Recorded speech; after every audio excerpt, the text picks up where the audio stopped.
नमस्कार, सवाल इंडिया के में आपका बहुत बहुत स्वागत है। मेरा नाम है अंकित त्यागी। इस वक्त आप एनडीटीवी इंडिया के साथ हैं। शुरुआत कर रहे हैं माफिया डॉन मुख्तार अंसारी की हालत जो है, जिस तरीके से खबरें आ रही थी कि उनकी हालत जो है वो बिगड़ रही है। उनकी हालत अभी फ़िलहाल स्थिर बताई जा रही है। आज तड़के तबीयत खराब होने के बाद उन्हें बांदा जेल से अस्पताल में भर्ती कराया गया। कुछ दिन पहले मुख्तार अंसारी ने वर्चुअल पेशी के दौरान जेल प्रशासन पर स्लो पॉइजन देने का आरोप लगाया था। मुख्तार अंसारी की तरफ से 21 मार्च को बाराबंकी के एमपी एमएलए कोर्ट में याचिका दायर की गई थी और कहा गया था कि जहरीला पदार्थ जो उनको दिया जा रहा है, ऐसा उन्होंने आरोप लगाया था। चिट्ठी में लिखा गया था कि उसे खाने में मिलाकर जहरीला पदार्थ दिया जा रहा है, जिससे वो गंभीर रूप से बीमार हो रहा है। मेरे सहयोगी रणवीर इस वक्त हमारे साथ जुड़ रहे हैं फोन लाइन पर। रणवीर, पहले तो जरा दर्शकों को बताइए कि क्या परेशानी मुख्तार अंसारी को हुई थी, कहां पर इस वक्त वो हैं और क्या उनकी हालत है। मुख्तार अंसारी को बीते 4-5 दिनों से पेट में दिक्कत थी और इसके पहले जेल के अंदर इलाज शुरू हुआ और कल जब दर्द ज्यादा बढ़ा तो जेल प्रशासन ने बांदा मेडिकल कॉलेज में रात 3 बजे मुख्तार अंसारी को शिफ्ट किया और ऑफिशियल टाइम 3:55 पे मुख्तार अंसारी को एडमिट करके इलाज शुरू कर दिया गया। जो मेडिकल रिपोर्ट आई है उसके मुताबिक स्टूल पास करने में और पेट में दर्द, ये 2 शिकायतें हैं और इसको लेकर के इलाज चल रहा है। आईसीयू में भर्ती हैं। अफजाल अंसारी जो मुख्तार के भाई हैं, गाजीपुर से सांसद हैं और समाजवादी पार्टी के प्रत्याशी भी हैं, वो थोड़ी देर पहले पहुंचे हुए थे। उन्होंने बताया कि मुख्तार अंसारी से उन्होंने मुलाकात की जेल हॉस्पिटल के अंदर और वो होश में हैं, बात कर पा रहे हैं और जो आरोप अंसारी परिवार की तरफ से शासन प्रशासन पर लगाया जा रहा था उसको दोहराते हुए उन्होंने कहा कि मुख्तार अंसारी को खाने में कुछ जहरीला पदार्थ मिलाकर दिया जा रहा है। हालांकि अंसारी परिवार का बहुत पुराना दावा है और कई बार चिट्ठियां लिखी जा चुकी हैं, कई बार जजेस के सामने भी मुख्तार अंसारी ने वीडियो कॉन्फ्रेंसिंग के जरिए इस तरह की शंका जताई है कि उसकी जान को खतरा है, उसके काफिले पर हमला हो सकता है या उसे खाने में जहर दिया जा सकता है या जेल के अंदर हमला किया जा सकता है। इस तरह की तमाम शिकायतें की हैं, लेकिन पिछले 3.5 साल से जब पंजाब से यूपी आने के बाद अब मुख्तार अंसारी को बांदा के जेल में रखा गया है, तब से कोई ऐसी घटना नहीं घटी। एक बार ऐसा शोर हुआ था कि हार्ट अटैक हुआ, उस वक्त भी जब जांच हुई और हॉस्पिटल में एडमिट कराने के बाद तो पता चला कि हार्ट अटैक नहीं था बल्कि सीने में गैस की वजह से दर्द हुआ था। 2-3 बार और तबीयत खराब हुई और इस बार भी ऐसा ही हुआ है। लेकिन इस बार ये माहौल ज्यादा इसलिए बढ़ गया क्योंकि 21 मार्च को बाराबंकी की एमपी एमएलए कोर्ट में सुनवाई के दौरान मुख्तार अंसारी के बिहाफ पे उसके वकील ने कोर्ट में एक चिट्ठी दी और चिट्ठी में दावा किया गया कि खाने पीने में जहरीला पदार्थ मिलाया जा रहा है और आज 26 तारीख को जो मुख्तार अंसारी है उसे एडमिट कराया गया। इसको लेके ज्यादा चर्चा है, लेकिन फिलहाल मेडिकल रिपोर्ट के मुताबिक मुख्तार की स्थिति सामान्य है और अफजाल अंसारी ने भी इस बात की पुष्टि की है कि मुख्तार होश में है और बात कर पा रहे हैं। जी, इस पर क्या जेल प्रशासन की तरफ से कोई प्रतिक्रिया आई है जो आरोप उन पर लगाए गए हैं? देखिए, जेल प्रशासन सिरे से इस बात को नकारता रहा है। हालांकि मुख्तार की सुरक्षा में चूक को लेकर के कई बार ऐसा हुआ कि जेल अधीक्षक या जेल के जो बाकी अधिकारी हैं उनको या तो हटाया गया या सस्पेंड किया गया है। कई बार इस तरह के एलिगेशन लगे हैं, लेकिन खाने में जहर मिलाने से लेकर हमला करने की किसी तरह की कोई योजना, जाहिर है इसको लेके प्रशासन ने मना किया है। और 3.5 साल हो गए बांदा की जेल में मुख्तार अंसारी को और 3.5 साल में कई बार जेल में पेशी हुई गाड़ी से जाकर, तब भी कोई किसी किस्म का कोई हमला हुआ हो ऐसा भी नहीं है। पंजाब से लाते हुए भी बहुत सारी शंकाएं थी, बहुत सारी बातें थी, लेकिन पूरा काफिला आराम से बांदा पहुंचा। तबीयत जब भी खराब हुई तो तमाम दावे किए गए, लेकिन उन दावों के बावजूद अब तक जो है कोई ऐसी घटना नहीं घटी है और जेल प्रशासन साफ तौर पे इस बात को लेकर इनकार कर रहा है। और मुख्तार के अगर इतिहास की बात कर ले एक बार, तो मुख्तार अंसारी के खिलाफ 65 से ज्यादा मुकदमे दर्ज हैं और 8 ऐसे मामले हैं जिसमें वो सजा याफ्ता कैदी है। और एक कैदी को जिस तरह का इलाज जेल में दिया जाता है वो भी दिया जा रहा है और जिस तरह का इलाज गंभीर स्थिति में अस्पताल में दिया जाता है वो सब जेल प्रशासन सुनिश्चित कर रहा है। योगी आदित्यनाथ की सरकार भी लखनऊ से इस पूरे मामले की निगरानी रखे हुई है कि किसी तरह का कोई एलिगेशन ना हो, कोई ऐसे वाकया ना घटे। इसको लेकर के भी शासन और प्रशासन स्तर पर देखा जा रहा है। जी रणवीर, बहुत बहुत शुक्रिया हमारे साथ जुड़ने के लिए। आगे बढ़ते हैं और बात करते हैं दिल्ली की, जहां पर मुख्यमंत्री अरविंद केजरीवाल ने इन्फोर्समेंट डायरेक्टरेट की हिरासत से एक और निर्देश जारी किया है। यह निर्देश स्वास्थ्य विभाग से जुड़ा हुआ है।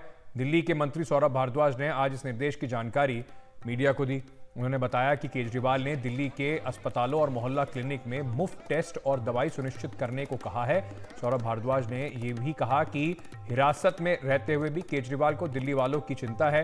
इससे पहले इन्फोर्समेंट डायरेक्टरेट की कस्टडी से जल मंत्रालय के लिए मुख्यमंत्री ने निर्देश दिए थे।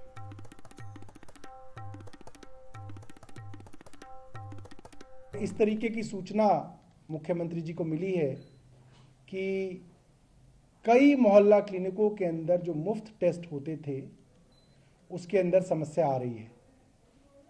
तो उन्होंने मुझे आदेश दिया है कि इसके ऊपर जल्द से जल्द उचित कदम उठाए जाएं और ये सुनिश्चित किया जाए कि सभी अस्पतालों में, मोहल्ला क्लिनिकों में सारी दवाइयां और सारे टेस्ट मुफ्त मिले और उनकी उपलब्धता कम ना हो। वहीं बुधवार को स्वास्थ्य सेवाओं के मुद्दे पर दिल्ली विधानसभा का एक सत्र बुलाया गया है।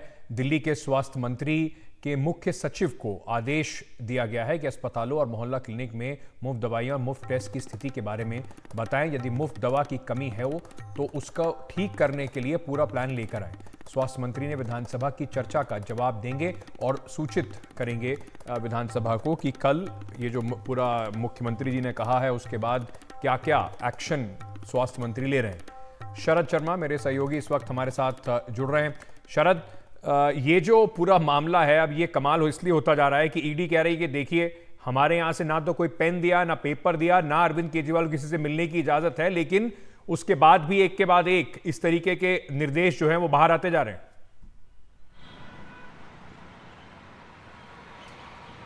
और ईडी सोर्स पर आम आदमी पार्टी सोर्स ये कह रहे हैं कि अगर ईडी को कुछ कहना ही है तो सामने आकर बोले, कोर्ट में बोले।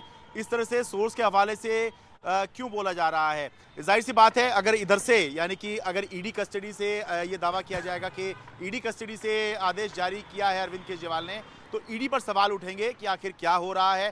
दूसरी तरफ आम आदमी पार्टी ये दिखाना चाहती है कि हमने जो कहा था हम वो करके दिखा रहे हैं, यानी जेल से सरकार चला के दिखा रहे हैं। अंकित, देखिए ये मामला कोर्ट में जाएगा। कोर्ट आगे अगर ईडी कोर्ट में रखती है तब आगे क्या होगा हम नहीं कह सकते हैं। लेकिन अभी की स्थिति अंकित ये है कि अगर ये तो अभी तो दावा हो रहा है कि जेल से या कस्टडी से मुख्यमंत्री ने निर्देश दिए हैं। मैं ये कह रहा हूं कि मैं दिल्ली सरकार कवर करता हूं और सरकार या कोई भी अगर सरकार कवर करता है वो जानता है कि अगर स्वास्थ्य मंत्री, जल मंत्री, कोई भी मंत्री दिल्ली सरकार का है, किसी भी सरकार का ये कह रहा है कि मुझे मुख्यमंत्री से निर्देश प्राप्त हुआ है, उसके आधार पर मैं ये निर्देश दे रहा हूं, तो फिर जब तक मुख्यमंत्री उसको कंटेस्ट ना कर दे, कोई चैलेंज ना कर दे कि मैंने ये आदेश निर्देश नहीं दिया है, तो कोई कानून ये ऐसा नहीं है जो ये कहे कि साबित कीजिए कि आपको मुख्यमंत्री ने ही ऐसा किया, ऐसा करने को कहा है, क्योंकि ये गवर्नेंस का इशू है। यहाँ की ये भी बात की जा रही है कि अगर निर्देश की बात है, संदेश की बात है, तो कस्टडी में होते हुए कोई भी आरोपी या कोई भी अगर कस्टडी में होता है वो अपने वकील को भी तो निर्देश देता ही है। तो ठीक इसी तरह से निर्देश देने की बात है तो मुख्यमंत्री अरविंद केजरीवाल कस्टडी में रहकर भी निर्देश दे रहे हैं। लेकिन ये अभी जो हो रहा है ये कोर्ट से बाहर है। अगर ईडी कोर्ट में इस मामले को उठाती है तो फिर देखना होगा कि कोर्ट इस पर क्या रुख इख्तियार करती है। लेकिन जहाँ तक कानून के जानकारों की बात है, ऐसा कोई कानून अभी तक नहीं है जो एक तो गवर्नेंस को कस्टडी से या जेल से चलने से रोकती हो या फिर कोई आदेश कस्टडी से आने से रोका जा रहा हो। बाकी जब ईडी कोर्ट में अगर कहेगी तो उसके बाद हमें देखने को मिलेगा और पहली बार पता लगेगा। ये मामला ये इसलिए भी उठ रहा है, अभी तक ऐसा हुआ नहीं था कि एक चीफ मिनिस्टर अरेस्ट कर लिया गया हो और फिर हमने देखा हो कि गवर्नेंस कैसे चल रही है। ये क्योंकि पहली बार हुआ है, इसलिए ये ग्रे एरिया भी है कि अगर ऐसा होता है तो फिर किस तरह से होना चाहिए। बहुत बहुत शुक्रिया शरद हमारे साथ जुड़ने के लिए। ये पहली बार इस तरीके का हो रहा है कि एक सिटिंग चीफ मिनिस्टर अंदर हैं और वो सरकार चलाने की कोशिश कर रहे हैं, तो ये बिल्कुल कानून के जानकारों के लिए और देश के लिए एक बड़ी नई बात होगी इसमें जो भी आगे निकलकर चीज़ें सामने आएंगी। आगे इसी खबर पर बने रहते हैं और दिल्ली के मुख्यमंत्री अरविंद केजरीवाल की गिरफ्तारी के विरोध में आज फिर से आम आदमी पार्टी के नेता और कार्यकर्ताओं ने ज़बरदस्त प्रदर्शन किया। उन्होंने आज मार्च निकालने की कोशिश की और उम्मीद ये जताई कि प्रधानमंत्री नरेंद्र मोदी का जो घेराव का उन्होंने योजना बनाई थी उस योजना के तहत आज आम आदमी पार्टी के सीनियर नेता, पंजाब के मंत्री सब दिल्ली पहुंचे, लेकिन पुलिस ने इन्हें किसी तरीके की इजाज़त नहीं दी और एहतियातन पुलिस ने लोक कल्याण मार्ग मेट्रो स्टेशन की आवाजाही पर भी रोक लगा दी। पटेल चौक मेट्रो स्टेशन का गेट नंबर 3 और केंद्रीय सचिवालय मेट्रो स्टेशन का गेट नंबर 5 भी बंद कर दिया गया। पटेल चौक मेट्रो स्टेशन के पास आम आदमी पार्टी नेता और कार्यकर्ताओं ने प्रदर्शन किया और वहां पुलिस ने फिर इन्हें हिरासत में ले लिया। साथ ही सेंट्रल दिल्ली में कई जगहों पर सुरक्षा कड़ी कर दी गई। आज से आम आदमी पार्टी केजरीवाल की गिरफ्तारी के खिलाफ सोशल मीडिया प्लेटफॉर्म पर भी अभियान की शुरुआत कर रही है। ये दुर्भाग्यपूर्ण है कि पूरे दिल्ली को भारतीय जनता पार्टी की सरकार ने एक पुलिस स्टेट में बदल दिया है। आज पूरे दिल्ली के अंदर लोकतांत्रिक तरीके से कोई प्रोटेस्ट नहीं कर पा रहा है। आम आदमी पार्टी के कार्यकर्ताओं को गिरफ्तार किया जा रहा है और बार बार आम आदमी पार्टी के कार्यालय को सील करने की कोशिश हो रही है और ये तानाशाही का जो विस्तार किया जा रहा है, इसके खिलाफ जनता लड़ेगी और हम भी लड़ते रहेंगे। दिल्ली के पटेल चौक मेट्रो स्टेशन पर जो आम आदमी पार्टी के कार्यकर्ता इकट्ठे हुए थे, अब दिल्ली पुलिस ने उनको हिरासत में लेना शुरू कर दिया है। ये देखिए, हालांकि अभी बहुत ज्यादा कार्यकर्ता इकट्ठे नहीं हुए थे, लेकिन क्योंकि प्रधानमंत्री आवास तक इन नेताओं कार्यकर्ताओं ने मार्च करना था, तो पुलिस अपनी तरफ से कोई ढिलाई नहीं बरतना चाहती। कम संख्या है तब भी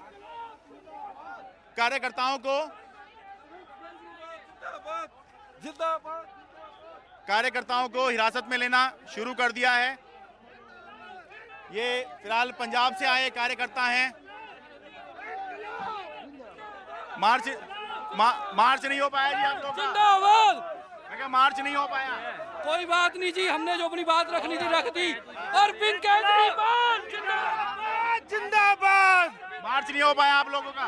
पुलिस डरती है अरविंद केजरीवाल से। वो डरती है कि अरविंद केजरीवाल के लोग आवाज उठाएंगे और मोदी अरविंद केजरीवाल से डरते हैं। एक ऐसे नेता है अरविंद केजरीवाल जिनसे आज पूरा मोदी की सरकार, सारी संस्थाएं डरती है, इसलिए उनके कार्यकर्ताओं को गिरफ्तार किया जा रहा है। लेकिन हम लोग रुकने वाले नहीं हैं। तो ये देखिए किस तरह से आम आदमी पार्टी कार्यकर्ताओं को हिरासत में लेकर पुलिस जा रही है। थोड़ा दूसरी तरफ आए।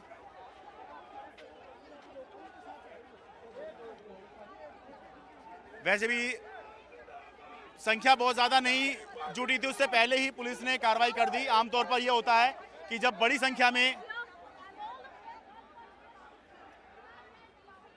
नेता कार्यकर्ता जुटते हैं तब पुलिस कार्रवाई करती है, लेकिन क्योंकि मामला प्रधानमंत्री आवास तक के मार्च का है, प्रधानमंत्री आवास के घेराव का है, इसलिए अपनी तरफ से कोई ढिलाई पुलिस नहीं बरतना चाहती। इसलिए कम संख्या होने के बावजूद पुलिस ने यहां पर आम आदमी पार्टी कार्यकर्ताओं को हिरासत में लेने की कार्रवाई को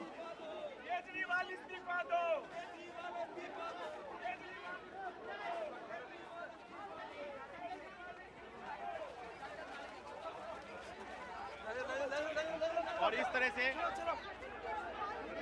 दिल्ली पुलिस ने आम आदमी पार्टी का प्रोटेस्ट काफी हद तक यहां पर खत्म करा दिया है। अभी आगे देखना होगा कि और कार्यकर्ताओं को यहां जुटने दिया जाएगा या नहीं दिया जाएगा। पटेल चौक मेट्रो स्टेशन दिल्ली से अपने कैमरा सहयोगी मोहम्मद मुरसलीन के साथ मैं शरद शर्मा, एनडीटीवी इंडिया। वहीं कथित शराब घोटाले में गिरफ्तार अरविंद केजरीवाल के इस्तीफे की मांग को लेकर बीजेपी भी आज सड़कों पर उतरी। दिल्ली बीजेपी अध्यक्ष वीरेंद्र सचदेवा की अगुवाई में बीजेपी के नेता और कार्यकर्ता फिरोज शाह कोटला स्टेडियम से लेकर दिल्ली सचिवालय तक मार्च निकालने की कोशिश कर रहे थे, लेकिन पुलिस ने उन्हें भी रोक लिया और कई बीजेपी के नेताओं और कार्यकर्ताओं को हिरासत में ले लिया गया। शराब घोटाले में गिरफ्तार अरविंद केजरीवाल 28 मार्च तक एनफोर्समेंट डायरेक्टरेट की कस्टडी में रहेंगे।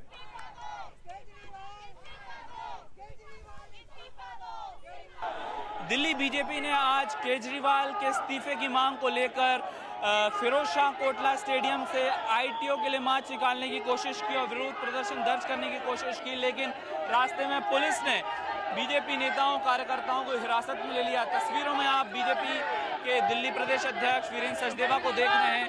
अब से कुछ देर पहले पुलिस के साथ बीजेपी के इन कार्यकर्ताओं की झड़प हुई और उसके बाद पुलिस ने प्रदर्शनकारियों को रोकने के लिए जोरदार पानी के फव्वारों, वाटर कैनन का इस्तेमाल किया।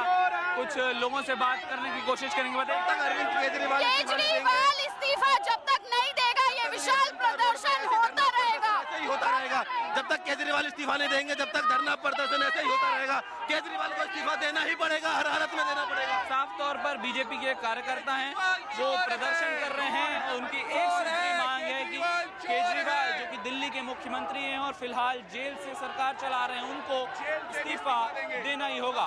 फिरोज शाह कोटला से वैभव पलनीटकर, एनडीटीवी इंडिया के लिए।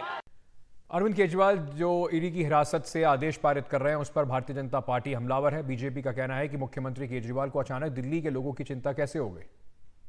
अचानक से दिल्ली के मुख्यमंत्री को दिल्ली की चिंता हो गई। ये सब जो ड्रामा है ना, वो सिर्फ और सिर्फ विक्टिम कार्ड खेलने की कोशिश की जा रही है कि देखिए हम तो विक्टिम हैं, आप भ्रष्टाचार के मामले के अंदर ईडी की कस्टडी में हैं और इसी मामले के तहत 14 महीने से मनीष सिसोदिया को बेल नहीं मिली है, 6 महीने से संजय सिंह को बेल नहीं मिली है, कई महीनों से विजय नायर जेल में है। ये आप ही के लोग हैं ना। और इसी मामले के अंदर, जिस मामले में आप ईडी कस्टडी में हैं, जिसके आप किंग पिन हैं, मास्टरमाइंड हैं, उस मामले में आपको ईडी की कस्टडी हुई है। इसलिए ये सब ड्रामा बंद करिए। 9 अप्रैल तक हिरासत में रहना होगा के कविता को, जो बीआरएस की नेता है। एनफोर्समेंट डायरेक्टरेट ने कोर्ट से 14 दिन की न्यायिक हिरासत मांगी थी। आज भी के कविता को राउज एवेन्यू कोर्ट से कोई राहत नहीं मिल पाई।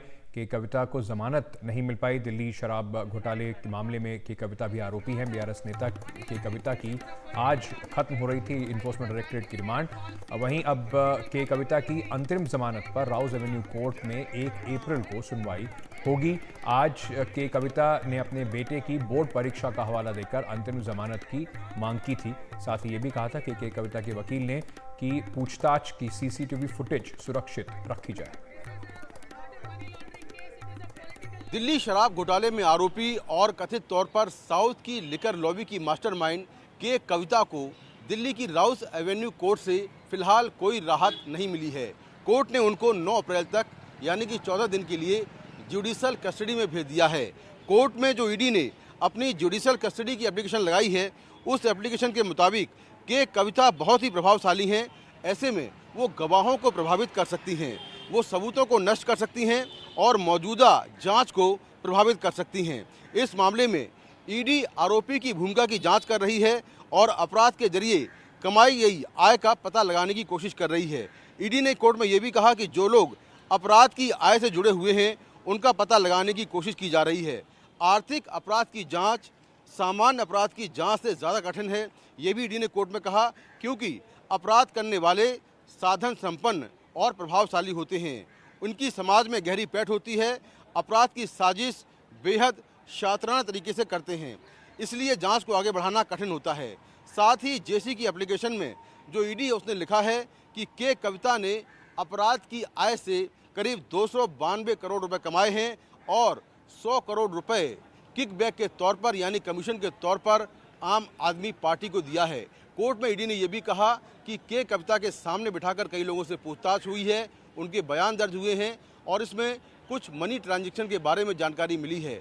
वहीं के कविता की तरफ से कहा गया कि उनके बेटे की परीक्षा है और वो एक महिला हैं, ऐसे में उनको कम से कम इंटरिम बेल दी जाए। फिलहाल इंटरिम बेल पर कोर्ट 1 अप्रैल को सुनवाई करेगा, लेकिन फिलहाल के लिए के कविता को 14 दिन की जुडिशल कस्टडी में भेज दिया गया है और ईडी इस पूरे मामले में अभी आगे की जांच कर रही है। नई दिल्ली से कैमरामैन गौरी प्रसाद के साथ मैं मुकेश सिंह सेंगर, एनडीटीवी इंडिया।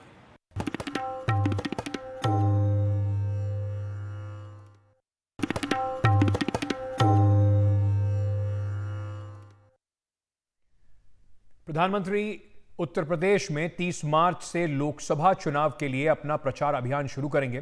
30 मार्च को मेरठ से कैंपेन की शुरुआत होगी। मेरठ में बीजेपी अरुण गोविल को उम्मीदवार के तौर पर उतार रही है।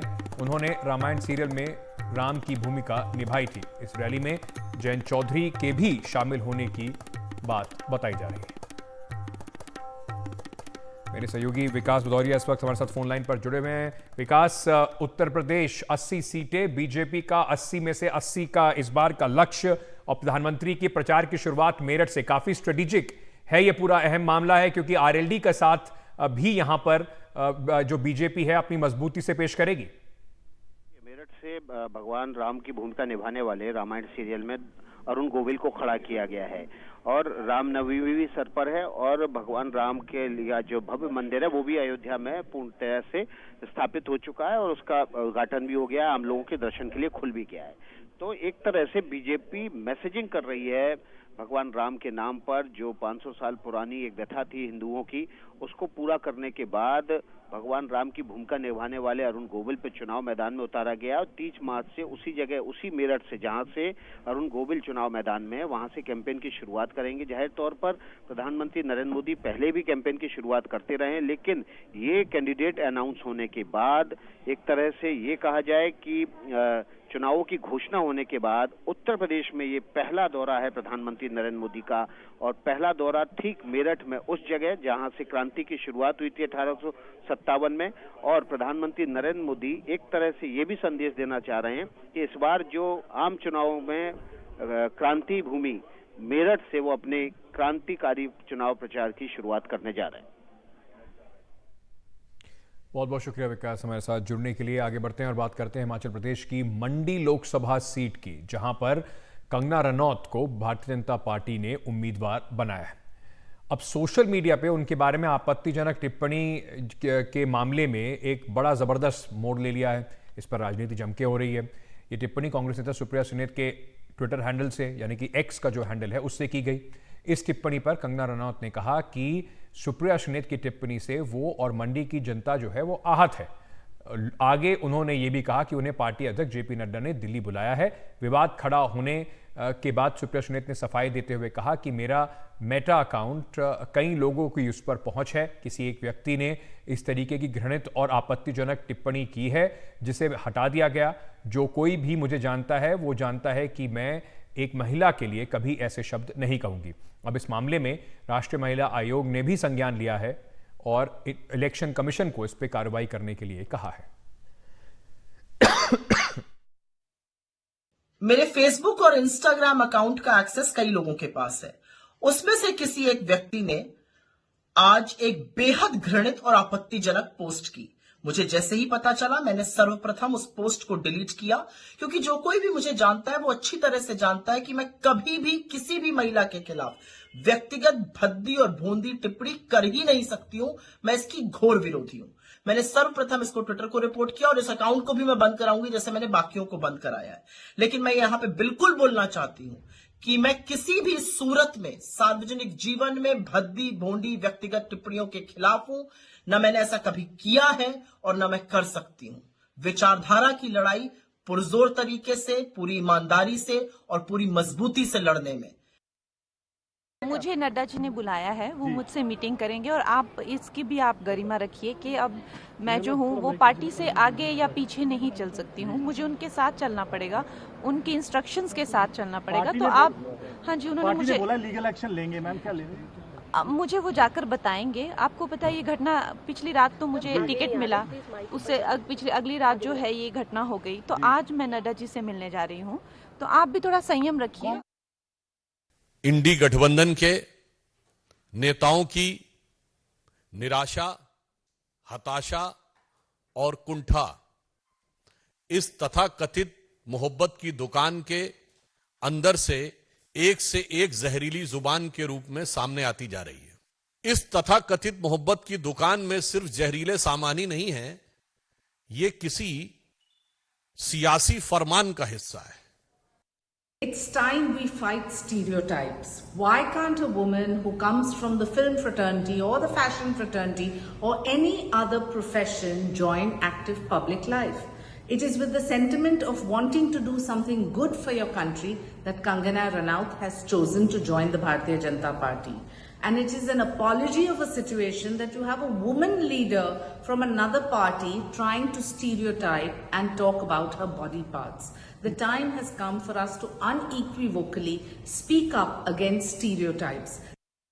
जैसे ही मैंने ट्विटर पे ये पढ़ा, हमने इस पे सुओ मोटो लिया है और इलेक्शन कमीशन को लिखा है कि इनके अगेंस्ट कंप्लेन स्टेप्स लिए जाएं।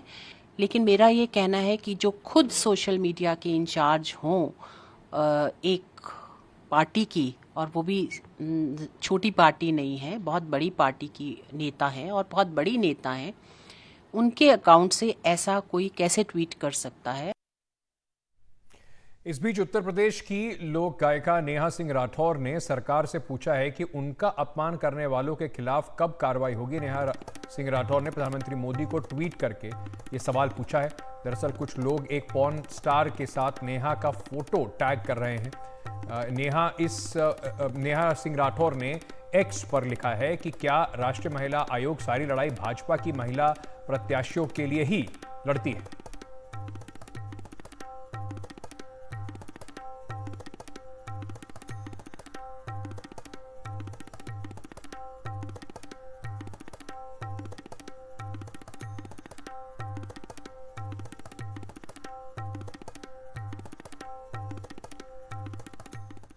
आगे बढ़ते हैं और राजस्थान की बात करते हैं, जहां से एक बेहद दुखद खबर आ रही है। राजस्थान के अजमेर में एक युवती से गैंगरेप।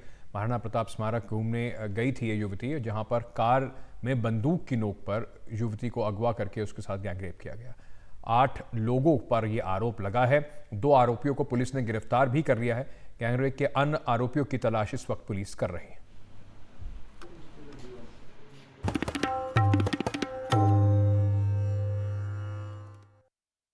अर्थव्यवस्था में सुधार का असर संगठित क्षेत्र में रोजगार के अवसरों पर साफ तौर पर देखा जा सकता है। श्रम मंत्रालय की तरफ से जारी ईपीएफओ पेरोल डेटा के मुताबिक जनवरी 2024 के दौरान ईपीएफओ में कुल 16.02 लाख खाताधारक शामिल हुए, जिनमें 3.03 लाख महिलाएं शामिल थीं।